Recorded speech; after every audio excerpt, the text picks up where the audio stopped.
Nilipokulia familia yangu, they are too judgmental, wana judge kila kitu. Kwa hiyo katika kila kile wanachokifanya imenitengenezea aiba na tabia hiyo ngumu. Kiangalia kwa ulimwengu wa sasa, wanaopewa privilege kubwa ni wale ambao wenye elimu. Kama hauna elimu, kuna sehemu kubwa ambayo unakwama kimaisha. Huu ndio wakati wetu wa kusoma.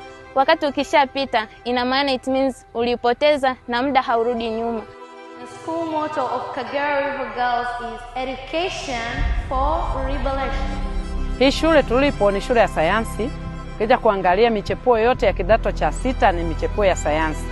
Kwa hiyo watoto wanapokuwa hapa, kwanza wanaweka nguvu kubwa katika masomo ya sayansi, ili waweze kuwa viongozi na waweze kufanya katika idara za sayansi, kwa sababu wao wamekuja kugundua kwamba wasichana wengi, hata sisi tulivyokaa tukagundua wasichana wengi wanakimbia masomo ya sayansi, wanaacha kuyasoma kutokana na changamoto mbalimbali.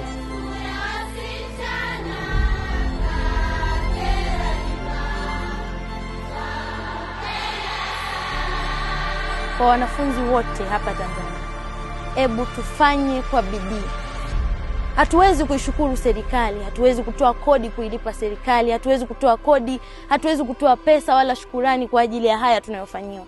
Hebu tusome kwa bidii, tuwatie moyo. Kuwatia moyo ni zaidi ya sadaka, kuwatia moyo ni zaidi ya shukurani. Tufanye kwa bidii zetu zote.